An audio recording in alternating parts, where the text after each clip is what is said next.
இது மகிமை நேரம். கர்த்தரும் இரட்சகருமாயிருக்கிற இயேசு கிறிஸ்தின் ஈடி நேற்று இன்ப நாமத்தினாலே மகிமை டிவி நேயர்களை அன்புடன் வாழ்த்துகிறேன்.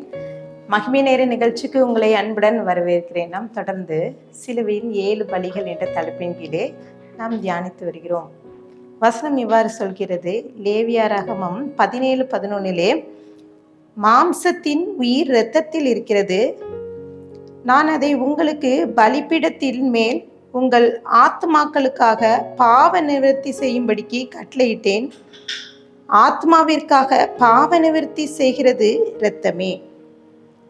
இன்றைக்கு பாவம், இந்த உலகத்திலே பாவம் பெருகிவிட்டது. பாவம் செய்யாத மனிதர்கள் இந்த உலகத்தில் இல்லை. ஆதாமின் கீழ்ப்படியாமையினால் இந்த உலகத்திற்கு பாவம் வந்தது. பாவம் தேவனையும் நம்மையும் பிரிக்கிறது. தேவன் ஆதாம் ஏவாளை தமது சாயலாக படைக்கிறார்.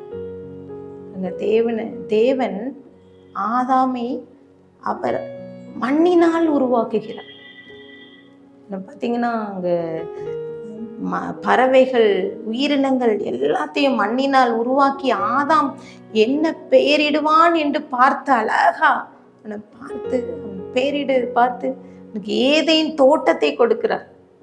அவ்வளோ அழகா அவனை உருவாக்கி, மனுஷனை உருவாக்கி, மனுஷியை உருவாக்கி ஆதாம் ஏவாளுக்கு நல்ல ஒரு உறவாடுதலாக ஆண்டவரோடு அவர்கள் உறவாடி கொண்டிருந்த வேளையிலே அவன் கீழ்ப்படியாமையினாலே பாவம் உலகிற்கு வந்தது. இந்த பாவத்தின் விளைவாக மனிதனுக்கும் தேவனுக்கும் உள்ள உறவுகள் இடையே பிளவு ஏற்படுகிறது. இன்றைக்கு 2ஆம் நாளிலே தேவன் பாவத்திற்காக, நம்முடைய பாவத்திற்காக பாவ பலியானார்.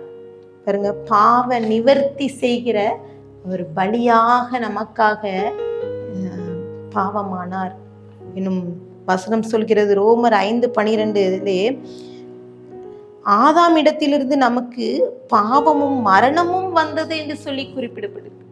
பாருங்க, உலகத்திற்கு முதலாக அவன் கீழ்ப்படியாதனாலே மரணம் உருவாச்சு.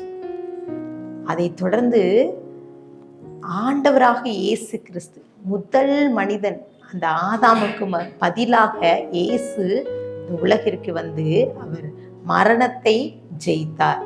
பாவத்துக்காக அவர் சாபமானார். இன்னும் ஒரு உண்மை சம்பவம் எனக்கு நினைவு வருகிறது. பாருங்க, இந்தியா தேசத்திலே ஹரியானா மாநிலத்திலே அங்கே அசோக் பிரமிளா என்ற தம்பதி 2 பேரும் ஒரு மருத்துவர்கள். இவர்கள் 2 பேரும் தன்னுடைய பிள்ளையை மருத்துவ படிப்புக்கு படிக்க வைக்க வேண்டும் என்று மிகவும் ஆசை.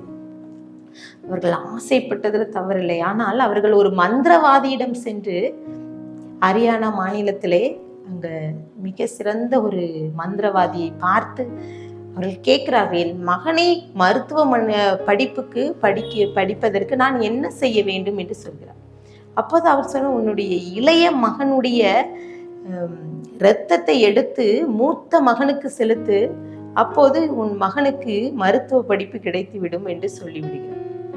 இவர்கள் அதை அவர் அந்த பூசாரி சொன்னதை தவறாக எடுத்துக்கொண்டு அந்த மருத்துவர்கள் 2 பேரும் மருத்துவர்கள் தன்னுடைய 12 வயது நிரம்பிய இளைய மகனை எடுத்து அவர்கள் அவனுடைய இரத்தத்தை, அவனை நரம்பை வெட்டி இவனுக்கு, இந்த மூத்த மகனுக்கு இரத்தத்தை செலுத்துகிறார்கள்.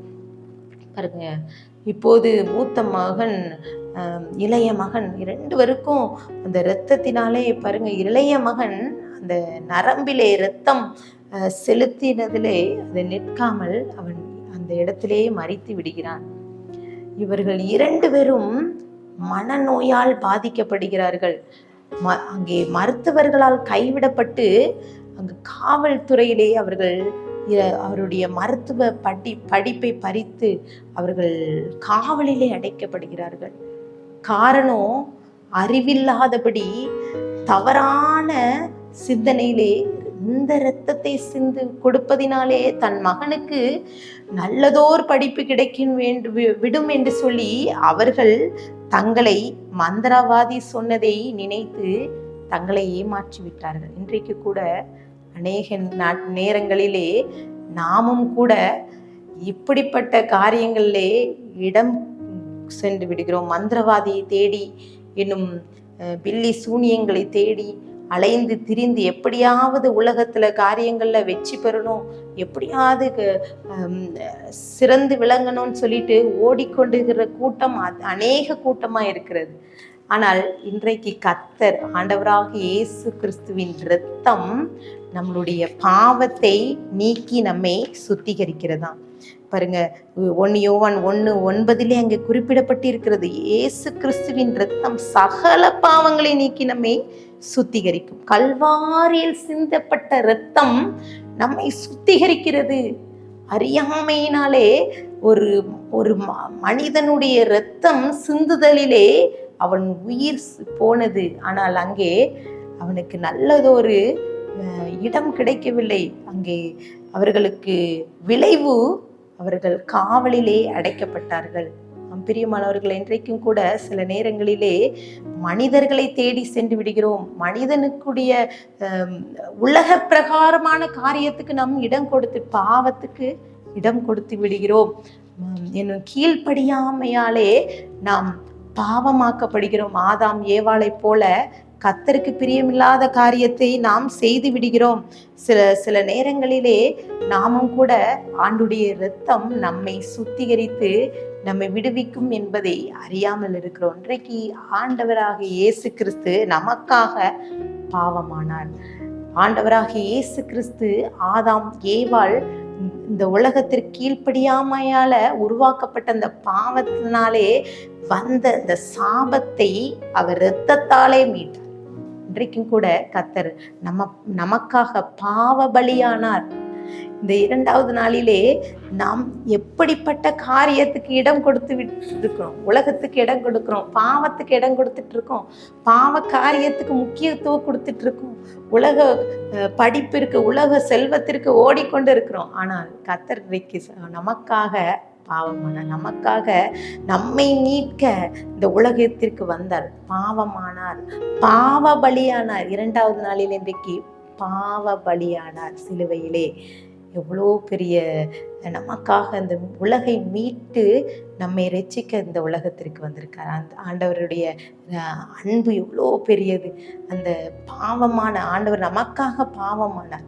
ஆண்டவர்கிட்ட இன்றைக்கு ஒப்பு கொடுப்போம். ஐசப்பா, ஒரு வேளை நாங்களும் கூட தெரியாமல் அறியாமையினாலே இப்படிப்பட்ட காரியங்களில் நாங்கள் இடம் பெற்றுட்ருக்கோம். ஒரு வேளை மனுஷனுடைய இரத்தம் வேற இரத்தம் சிந்துதல்ல நமக்கு விடுதலைன்னு சொல்லிட்டு ஓடிக்கொண்டிருக்கோம். ஆனால் கர்த்தருடைய ஆண்டவர் நமக்காக பாவமானார். ஆண்டவர்கிட்ட ஒப்பு கொடுத்து ஜெபிக்கலாமா? அன்பின் பிதாவே, இன்றைக்கு ஏசப்பா எங்களோடு பேசியிருக்கீங்க. இன்றைக்கு எங்களுக்காக பாவமானீர். ஆதாமும் ஏவாளும் இந்த உலகத்திற்கு கீழ்மடியாமையானால வந்த பாவத்தின் விளைவாக இந்த சாபம் வந்தது. இப்படிப்பட்ட காரியத்தில் அநேக சாபத்தோடு இருக்கிறாங்க, சாப கட்டுகளோடு இருக்கிறாங்கப்பா, பிரச்சனையோடு இருக்காங்க, பாவ கட்டுகளோடு இருக்கிற ஒவ்வொருவரையும் தொடுங்க ஏசப்பா. நம்முடைய இரத்தம், எங்களுக்காக சிந்தப்பட்ட இரத்தம், எங்களுக்காக பாவ பலியானீரே ஏசப்பா. எங்களை ஒப்பு கொடுத்து நாங்கள் ஜெபிக்கிறோம். இன்றைக்கு எங்களுடைய பாவ சாபத்திலேருந்து நீங்கள் விடுதலை தந்து விட்டீங்கன்னு நாங்கள் விசுவாசிக்கிறோம்ப்பா. உடைய சமூகத்தில் எங்களை தாழ்த்தி விரும்பியாக்கிறோம். துதிகன மகிமை மக்கி ஏறடிக்கிறோம். மீப்பர் மூலம் கேட்கிற பிதாவே, ஆமீன்.